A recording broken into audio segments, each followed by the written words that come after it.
अस्सलाम वालेकुम। मेरा नाम doctor Ghulam Basil, graduate from demote medical college of dentistry Lahore, और मैं पिछले कुछ सालों से DHQ हॉस्पिटल खुशाब में सर्व कर रहा हूँ। और अब मैं इस वक्त राइट नाउ मैं अपने क्लिनिक पे होता हूँ और मैं 24 आवर अवेलेबल होता हूँ। और मेरा क्लिनिक जो है वो पंजाब डेंटल क्लिनिक है, अपोजिट इकबाल मेडिकल कॉम्प्लेक्स जोराबाद। और वैसे तो दांतों के बहुत सारे इश्यूज हैं, मल्टीपल इश्यूज होते हैं दांतों के, लेकिन जो आज हमारा जो टॉपिक है वो है रूट कैनाल ट्रीटमेंट, RCT। हम आज के इस टॉपिक में आप लोगों को बताएंगे कि RCT हम क्यों करते हैं, क्यों जरूरी है, किन किन केसेस में हम RCT करते हैं और RCT का मतलब क्या है। रूट कैनाल, सबसे पहले तो ये देखा जाएगा कि रूट कैनाल होता क्या है। रूट कैनाल ये होता है कि दांत के जो इनसाइड जो प्रॉब्लम होते हैं, दांत के अंदर पेन निकल आना, दांत के अंदर दांत के अंदरूना जो अंदर के इश्यूज होते हैं उसके लिए हम रूट कैनाल करते हैं। और जब दांत में क्यों करते हैं रूट कैनाल, इसकी इंडिकेशंस ये है कि मोस्ट कॉमनली तो ये है कि सबसे पहले तो हमारे पास मोस्टली पेशेंट केरीज के साथ आते हैं, उनका दांत डिके हुआ होता है, कैविटी बहुत ज़्यादा डेप्थ में गई होती है और उसके अंदर फूड इंफेक्शन बार बार हो रही होती है और फूड स्टक होने की वजह से वहाँ जो दांत जो स्लाइवा है वो फूड के साथ मिलके उसको एसिडिक फॉर्मेशन में कन्वर्ट कर देता है और साथ वो दांत पोरस होना शुरू हो जाता है और दांत की हिफाजती तक कम होना शुरू हो जाती है। और जैसे ही हिफाजती तक खत्म होती है तो नीचे नर्व सप्लाई और ब्लड सप्लाई होती है और जब वो एक्सपोज होती है तो पेशेंट को पेन होता है। और इसके अलावा दांत का जो दूसरा इशू है, एक तो दांत का अपना इशू होता है, दूसरा पेरिडोंटल सॉफ्ट टिश्यूज के भी इश्यूज होते हैं जिसकी वजह से हमें रूट कैनाल करनी पड़ती है। ये होता है सॉफ्ट टिश्यूज के अंदर समटाइम फूड स्टक होती है और बार बार स्टक होती है। कुछ लोग टूथपिक यूज करते हैं फिर स्टक होती है, उसमें बार बार वो जो पॉकेटिंग बनना शुरू हो जाती है और फिर वहाँ पस फॉर्मेशन होती है। वो कॉमन लैंग्वेज में यहाँ लोग कहते हैं इसको छल्ली बन जाना, दांत के अंदर छल्ली बन गई है। तो अगर आप उसको इलाज नहीं करवाएंगे, उसको टाइम पे मेडिसिन नहीं लेंगे और रूट कैनाल नहीं करवाएंगे तो उसमें ये होता है कि फिर वो काम बढ़ जाता है और वो पस मजीद सॉफ्ट टिश्यू में चली जाती है जिससे वो साइनस फिस्टुला बन जाता है और वो यहाँ से ड्रेन होना शुरू हो जाती है। समटाइम्स आप अक्सर पेशेंट्स को देखेंगे कि उनके जबड़े के नीचे से कुछ सुराख बन जाता है, पस आना शुरू हो जाती है। और इसके अलावा long lasting sensitivity, sometime patient ठंडा और गर्म इस्तेमाल करते हैं तो ठंडा और गर्म इस्तेमाल करने के बाद उनको काफी देर तक ठंडा और गर्म लगता रहता है, उनको वो पेन में कन्वर्ट हो जाता है। इसे कहते हैं टेम्परेचर। के बाद और इशू होता है ट्रॉमा, दांत के अंदर जब ट्रॉमा हो जाता है, दांत टूट जाता है। समटाइम लोग उनका कोई ट्रॉमा गिर गए हैं या फिर किसी ने कोई मुक्का मार दिया या कुछ ऐसे दांत टूट गए तो उसमें भी दांत में पेन होना शुरू हो जाता है, पल्प एक्सपोज हो जाता है और उसमें भी हम दांत को रूट कैनाल करते हैं और दांत उसमें सेव करते हैं। और इसके अलावा हमारे पास और भी मल्टीपल इश्यूज हैं जिसमें हम दांत को रूट कैनाल करते हैं।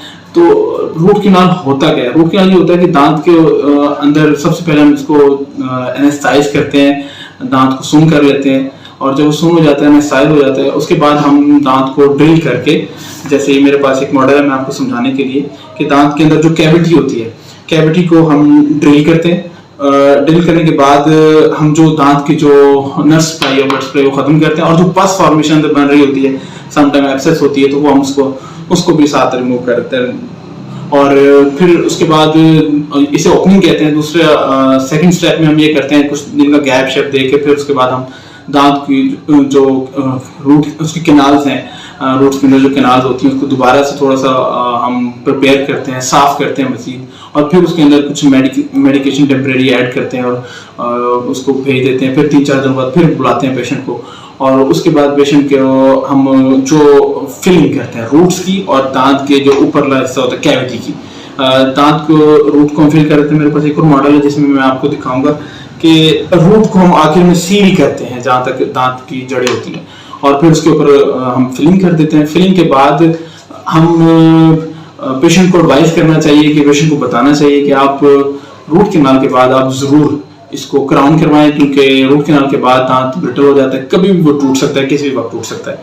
तो आप उससे सब चीज खाएंगे वो टूट जाएगा। जो क्राउन है it work like a helmet, जैसे आप हेलमेट पहनते हैं तो आप गिरते हैं तो वो हेलमेट आपके सर को प्रोटेक्ट करता है, इसी तरह जो क्राउन है वो आपके दांत के जो अपना नेचुरल दांत है उसको प्रोटेक्ट करता है।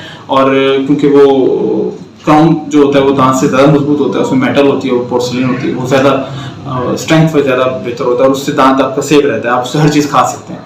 और देखिए रूट कैनाल करवाएं, दांत को अगर आप बचाना चाहते हैं तो जरूर करवाएं, रूट कैनाल ही करवाएं, वही दांत का एक तरीकाकार है। अक्सर लोग जाते हैं क्वैक्स के पास, जो मार्केट में बैठे होते हैं उनके पास वो जाते हैं, वो समटाइम फिलिंग के लिए जाते हैं, तो उन लोगों को कुछ नहीं पता होता, वो दांत को इतना ग्राइंड कर देते हैं कि डेप्थ में चले जाते हैं, जिससे दांत एक्सपोज हो जाते हैं, nerve supply blood supply expose हो जाती है, उनको पेन हो जाता है, वो फिलिंग करवाते हैं, उसके बाद मुंह स्वेल कर जाता है उनका, वो हमारे पास आते हैं, वो जो फिलिंग है उसको रिमूव करना पड़ती है, और उसके बाद उसको आखिर में फिर रूट कैनाल करना पड़ता है। और अगर आप क्वालिफाइड पर्सन से रूट कैनाल नहीं करवाएंगे तो उसके बाद आप इधर उधर पैसे भर के आप थक जाते हैं, और एक ट्रस्ट इशू डेवलप हो जाता है कि पेशेंट जब किसी क्वालिफाइड डॉक्टर के पास भी जाता है तो वो ये पेशेंट का माइंड बनवाता है कि नहीं जी मैंने बहुत इलाज करवा लिया, मैं थक गया हूँ, तो प्लीज आप मेरा इसको निकाल दें। तो फिर ऐसे केस में हमें पेशेंट को गाइड करना, काउंसलिंग करना बड़ा मुश्किल होता है।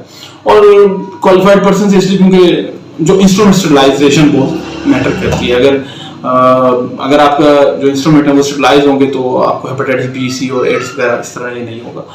और इसके अलावा ये कि आपको कोई भी डेंटल इश्यूज के मुतालिक अगर आपने मुझसे पूछना है तो मेरा नंबर स्क्रीन पे है, और मेरा क्लिनिक है इकबाल मेडिकल कॉम्प्लेक्स के सामने, पंजाब डेंटल सर्जरी के नाम से मैं इधर मौजूद होता हूँ। आप मुझसे कमेंट्स भी कर सकते हैं, पूछ भी सकते हैं। इसके अलावा जो ये चैनल है वॉइस ऑफ खुशाब, ये बहुत अच्छा चैनल है, इससे आप हेल्थ रिलेटेड इश्यूज, जो जिला खुशाब के जो और मल्टीपल इश्यूज होते हैं वो आप इसमें देख रहे हैं कि आपको इसमें मिल जाते हैं। तो अगर आपको कुछ भी अभी कुछ अर्सा पहले हमारे कुछ ENT के डॉक्टर थे, जनरल सर्जन थे, सब ने इसमें अपना वो कंट्रीब्यूशन कर रहे हैं। ये बड़ा अच्छा प्लेटफॉर्म है वॉइस ऑफ खुशाब, मेरे हिसाब से मैं जो फील कर रहा हूँ। तो आप इसको जरूर सब्सक्राइब करें, लाइक करें, और इसके अलावा नेक्स्ट इंशाल्लाह दोबारा हम हाजिर होंगे कोई